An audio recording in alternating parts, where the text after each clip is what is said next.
La candidate du parti Les Démocrates, Rekia Madougou, face à la presse, ce vendredi 12 février 2021, a d'abord, avant tout propos, exhorté la presse à la neutralité. Il n'est pas question, en étant avec mes collègues les démocrates, de jeter la pierre à nos vis-à-vis que vous êtes. Bien au contraire, nous avons besoin de vous, qu'à côté de la manipulation, vous ayez simplement, juste, je dis bien simplement juste, une volonté d'être un peu neutre. La neutralité que je vous demande, ce n'est pas une neutralité qui va nous favoriser, mais c'est une neutralité qui va favoriser votre pays, notre pays. C'est une neutralité qui va simplement vous amener à relater les faits tels que nous vous les exposons. Entrant dans le vif du sujet, l'actualité oblige, Rekia Madougou aborde la question du parrainage.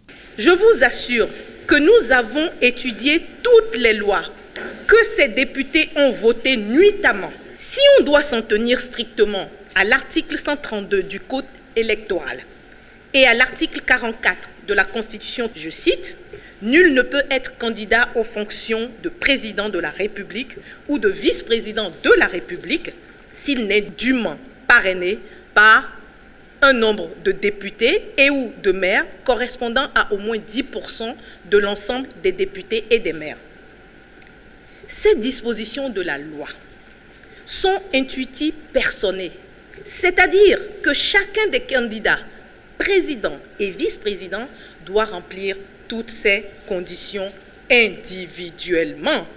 En vérité, ce n'est pas le parrainage en lui-même qui pose problème, c'est le type de parrainage qu'on nous a imposé au Bénin qui pose problème dans son applicabilité. À l'occasion, la candidate de Les Démocrates confond le député Agbenossi au sujet de ses échanges avec Éric Oundété, président du parti Les Démocrates. Le président Éric Oundété du parti Les Démocrates, pendant que nous étions dans les primaires, dans nos tractations des primaires pour désigner le duo du candidat Les Démocrates, Agbenossi l'appelle de côté en lui disant « Nous apprenons ce qui se passe au niveau des démocrates, tiens bon, ne lâche jamais, nous on te donnera le parrainage à toi, mais pas à Dame Madougou. Pourquoi ?»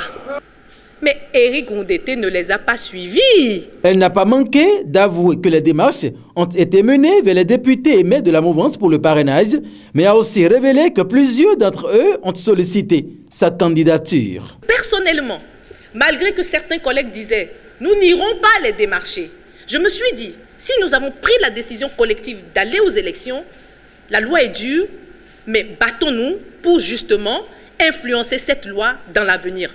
De bonne foi, j'ai personnellement pris contact avec des députés et maires. Et j'ai encore les traces des messages que nous avons échangés. Ma décision d'aller même à cette élection a été, entre autres, accélérée par certains de leurs maires et députés qui sont venus me chercher. Ceux que moi-même j'ai rencontrés, je leur ai fait l'amitié de leur dire, écoutez, vous avez des collègues qui sont venus me voir, qui veulent me parrainer. Est-ce que vous voudriez vous ajouter à la démarche? Ils m'ont dit, pas de souci. Mieux, ou bien pire, j'ai des échanges et j'ai les noms.